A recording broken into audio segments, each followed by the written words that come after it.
going to join me here. Won't you be seated, please, ladies and gentlemen?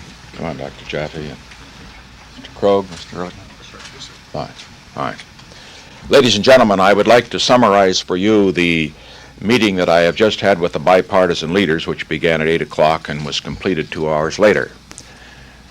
I began the meeting by making this statement, which I think needs to be made to the nation.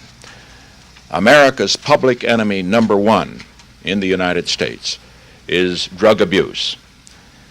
In order to fight and defeat this enemy, it is necessary to wage a new all-out offensive.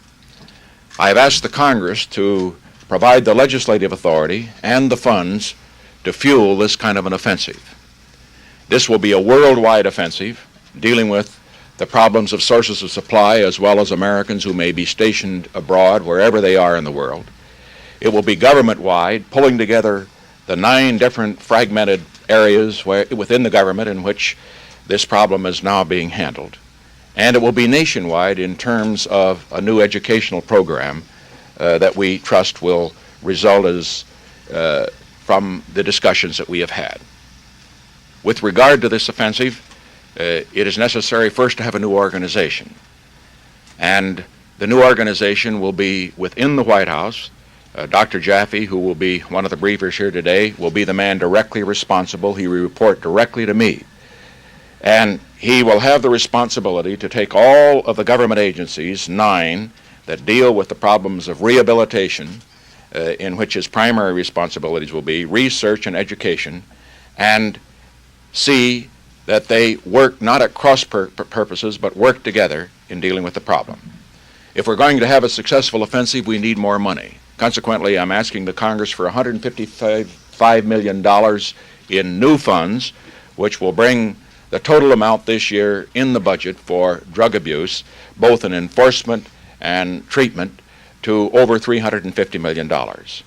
As far as the new money is concerned, incidentally, I have made it clear to the leaders that if this is not enough, if more can be used, if Dr. Jaffe, after studying this problem, finds that we can use more, more will be provided.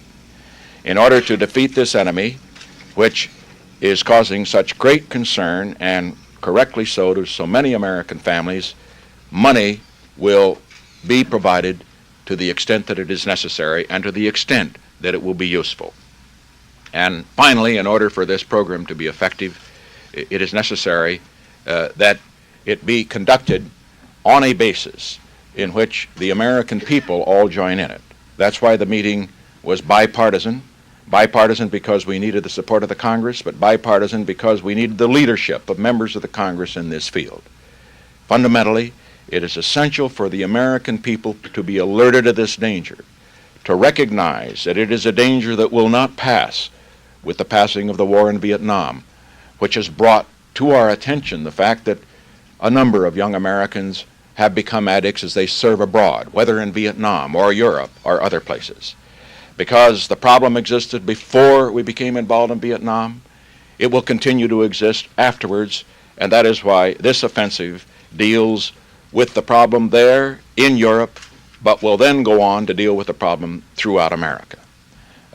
One final word with regard to presidential responsibility in this respect. I very much hesitate always to bring some new responsibility into the White House, because there are so many here, and I believe in delegating those responsibilities to the departments. But I consider this problem so urgent. I also found that it was scattered so much throughout the government, with so much conflict, without coordination, that it had to be brought into the White House, and consequently, I have brought Dr. Jaffe into the White House, directly reporting to me, so that we have not only the responsibility, but the authority to see that we wage this offensive effectively and in a coordinated way. The briefing team will now be ready to answer any questions on the technical details of the program.